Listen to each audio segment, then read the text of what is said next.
Every night, while you're asleep, your liver is running roughly 500 separate chemical jobs at once, filtering your blood, storing your fuel, breaking down every medication you took that day, and it does all of it without a single nerve ending to tell you it's struggling. Your liver cannot send you a pain signal. It can be 40% damaged and your blood work can still come back normal. That's the part almost nobody explains to you at a checkup. And it's exactly why, after 50, the food on your plate matters more to this organ than to almost any other. I want you to stay with me all the way to the sixth item today, because it's the one that surprises almost everyone who watches this channel. A food most people in this audience eat specifically because they believe it's protecting their liver. And for a small but real number of people, the evidence says it's doing something closer to the opposite. I'm not going to bury that at the top and ruin it for you. I'm going to earn it, the same way I'd earn it with a patient in my office, by walking you through the other 5 first. My name is Dr. Seo. I've spent more than 15 years practicing internal medicine with a focus on nutritional biochemistry, which is really just the study of what food, cooking, and storage do to the human body once you swallow them. I trained and practiced in Korea before spending years working alongside Western colleagues, and that gives me a slightly unusual vantage point on a topic like this one, because Korea has some of the most detailed long-term liver research in the world, partly because of a historically high rate of hepatitis B, which forced Korean medicine to get very serious, very early, about exactly what protects this organ and what quietly wears it down. I'll bring that lens in where it genuinely applies. I won't pretend a food is safer just because it's traditional or Korean.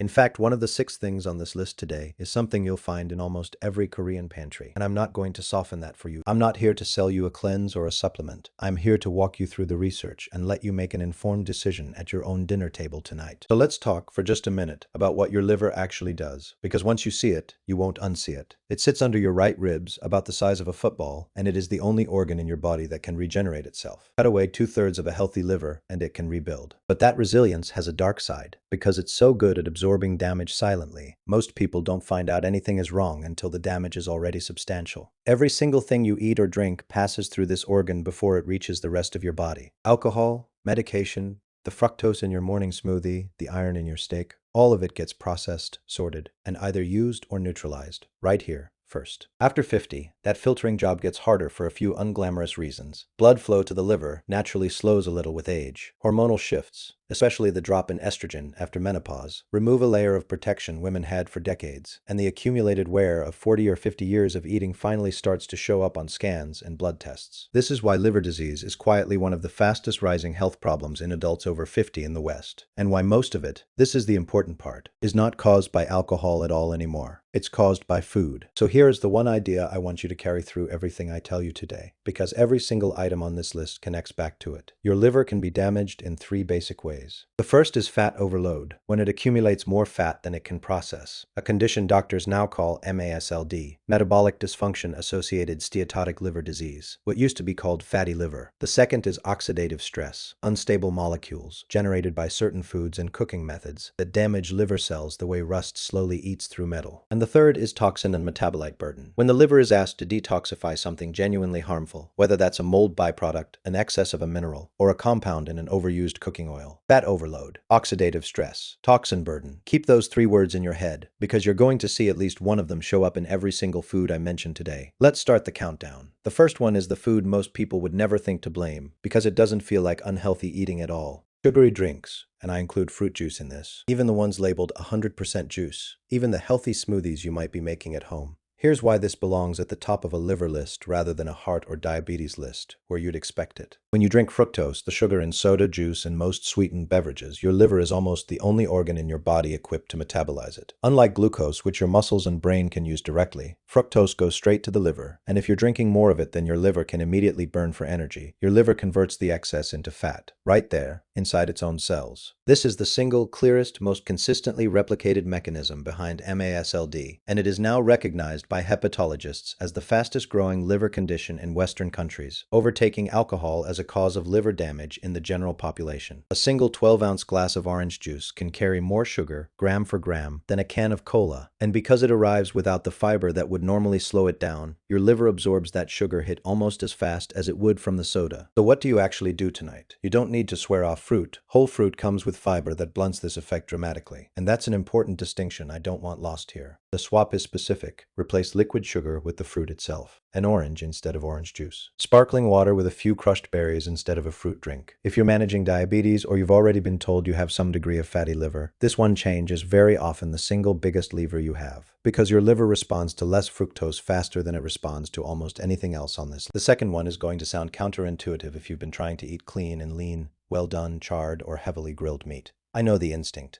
Char means it's cooked through. It means it's safe from the bacteria you were worried about. And it is safer from bacteria, but here's why it earns a place on a liver damage list. When protein is exposed to very high direct heat, a grill, a broiler, a well-done sear, it forms compounds called heterocyclic amines, or HCAs, along with polycyclic aromatic hydrocarbons when fat drips onto an open flame and the smoke coats the meat. Your liver is the organ responsible for metabolizing these compounds, and in that process, some of them are converted into reactive intermediates that can damage liver cell DNA over repeated exposure. This is why the International Agency for Research on Cancer classifies processed meat as Group 1, meaning there is convincing evidence of cancer risk in humans, and red meat generally as Group 2A, meaning probably carcinogenic to humans, based largely on this cooking method pathway, along with others. I want to be precise here, because precision is the whole point of this channel. This is not a claim that a single steak dinner harms your liver. It's a dose and frequency relationship, built up over years of well-done charred meat as a routine habit, not an occasional grill night. So what do? You don't have to give up grilling. Marinate meat before it hits high heat. Acidic marinades with vinegar, citrus, or even a Korean-style soy and garlic marinade measurably reduce HCA formation in published cooking studies. Trim visible char rather than eating it, and choose medium doneness over well done when you can. Small changes, same flavor, meaningfully less compound formation. Number 3, and this is the one people almost never think about at all. Reused cooking oil. The oil left in the pan from last night that gets poured back in tomorrow. Or the deep fryer oil that gets strained and used again and again, at home or frankly at a lot of restaurants. Here's the mechanism. Every time you heat an oil to frying temperature, and especially every time you reheat that same oil a second or third time, its fat molecules break down and reform into oxidized compounds, aldehydes and lipid peroxides among them. Laboratory and animal studies have shown these oxidized compounds place a measurable oxidative burden directly on liver tissue, consistent with that second mechanism I pulled onto earlier. I want to be honest about the evidence tier here. The strongest of this data comes from animal and lab studies rather than large human clinical trials, which is an important distinction. But the biochemistry of oil oxidation itself is extremely well established, and food safety agencies in multiple countries specifically warn against reusing frying oil more than once or twice, both for this reason and for the buildup of carcinogenic compounds it also produces. Here's your tonight action. If you fry at home, use fresh oil, or reuse it at most once, and never let it smoke. Smoking oil means it's already broken down. Store used oil away from light and heat if you're going to reuse it once. And if you eat out somewhere that clearly reuses oil for days, that's not a place to make a weekly habit. We're at the halfway point,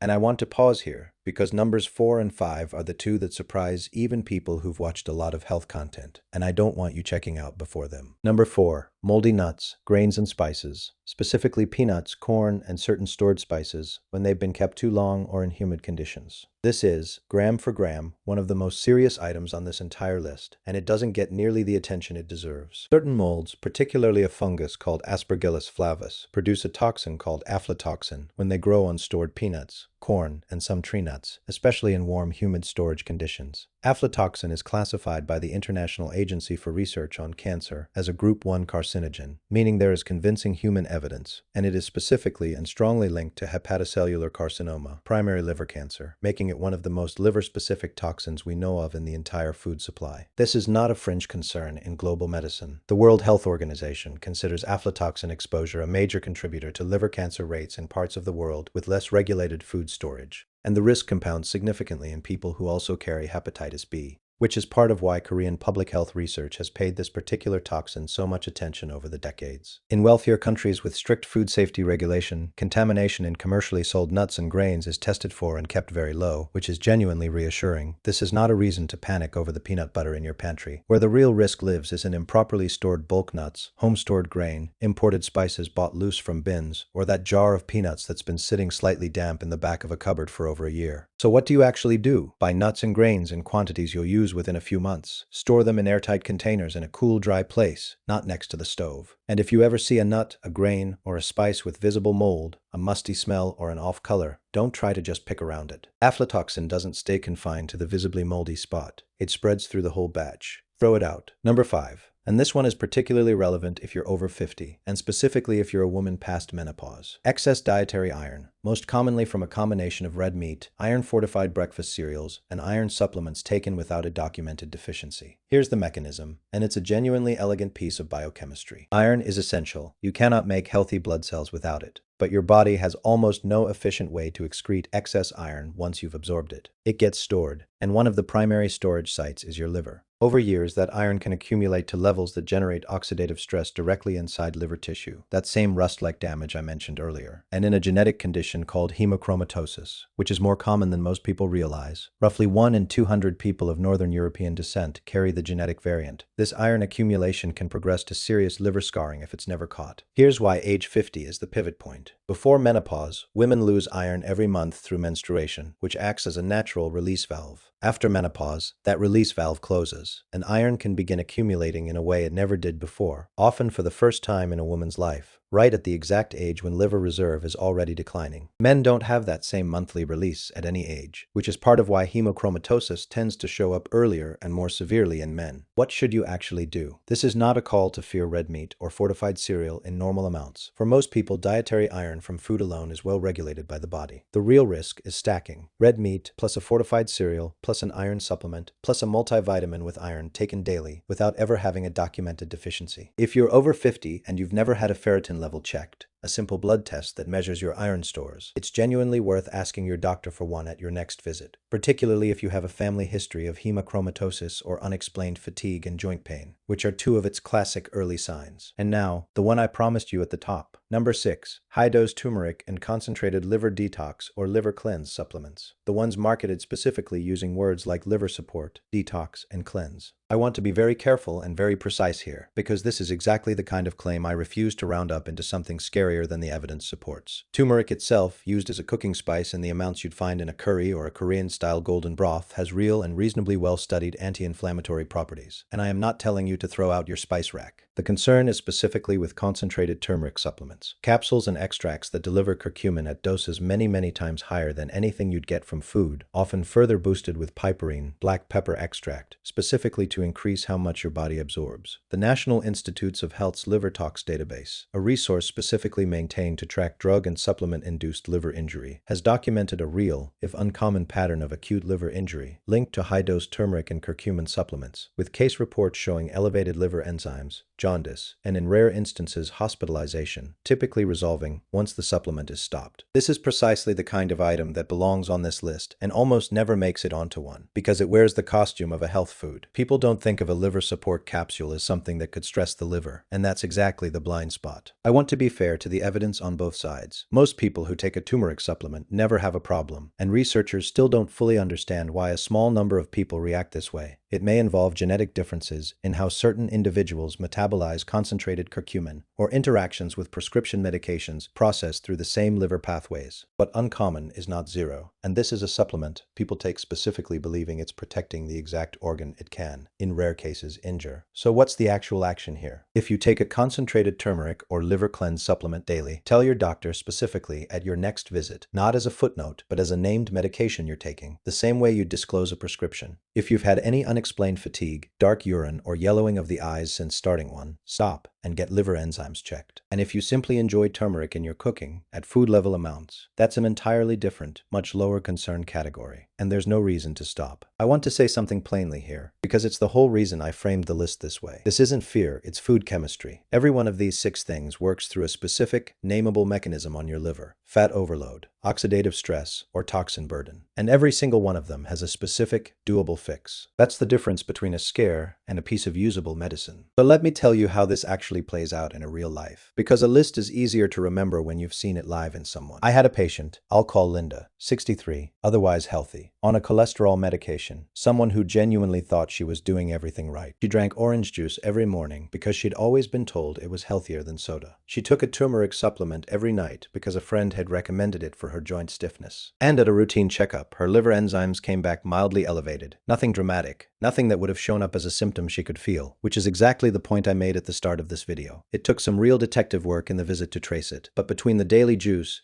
and the daily high-dose curcumin capsule, we found a pattern that, once we removed both for 8 weeks, resolved completely on repeat blood work. She wasn't relieved to lose the juice in the supplement so much as she was relieved to understand, finally, that her liver had been trying to tell her something the whole time, and nobody had ever taught her how to listen. That's really what this channel is for. Now, I want to be honest about where this advice does and doesn't apply, because that honesty is exactly what makes any of this trustworthy. If you've already been diagnosed with cirrhosis, hepatitis, or any advanced liver condition, everything I've said today should be treated as a starting conversation with your specialist, not a replacement for your existing care plan. Your limits, especially around iron, alcohol, and certain supplements, will likely be stricter than what I've described for a general audience. If you're on blood thinners, be aware that some liver support and herbal supplements, turmeric among them, can interact with those medications and affect bleeding risk. That's a conversation to have with your pharmacist or doctor before adding anything, not after. And if any of this has made you wonder about your own liver, the test to ask for is simple and inexpensive. A liver panel checking ALT and AST enzymes is a standard part of most annual blood work. And if it's been more than a couple of years since you've had one, or if you have risk factors like being significantly overweight, having type 2 diabetes, or drinking alcohol regularly, it's a reasonable low-effort thing to request at your next visit. Nothing I've said today is a reason to stop a prescribed medication, skip a recommended screening, or avoid a food group your doctor has specifically asked you to eat. This is educational information based on published research, not a substitute for your own physician's advice. And particularly if you have an existing liver condition, are on dialysis, or take blood thinners, please talk to your doctor or a registered dietitian before making any changes based on what you've heard here. Let me leave you with the practical version of everything I've just said, because I know 6 items and 6 mechanisms is a lot to hold on to at once. Sugary drinks and juice. Swap liquid sugar for whole fruit. Charred, well-done grilled meat. Marinate first. Trim the char. Aim for medium doneness. Reused cooking oil. Fresh oil when you can, never past one reuse, never once it smokes. Moldy nuts, grains, and spices, buy in small batches, store airtight and dry, and throw out anything that looks or smells off. All of it, not just the visible spot. Excess iron from stacking red meat, fortified cereal, and supplements. Ask for a ferritin test if you're over 50 and have never had one, and high-dose turmeric or liver cleanse supplements. Disclose them to your doctor by name, the same as any medication. If you only change one thing tonight, I'd start with the sugary drinks. It's the single most common habit on this list, and the liver responds to it faster than almost anything else here. If any of these 6 surprised you, and I suspect at least one did, tell me which one in the comments. I read every single one, and I mean that. It's how I decide what to cover next on this channel. If this kind of research-based, no-nonsense look at what's actually happening inside your body after 50 is useful to you, consider subscribing. That's the entire promise of this channel. Real information, honestly sourced, about aging well rather than just aging. And if someone in your life reuses cooking oil without a second thought, or keeps a jar of nuts in the cupboard far longer than they should, this is the kind of thing that takes them 10 seconds to fix once they know. Next week, I'm going to walk you through 5 everyday drinks quietly raising blood pressure in people who've never been told to watch their sodium. And at least 2 of them are things most people assume are heart healthy. I'll see you then.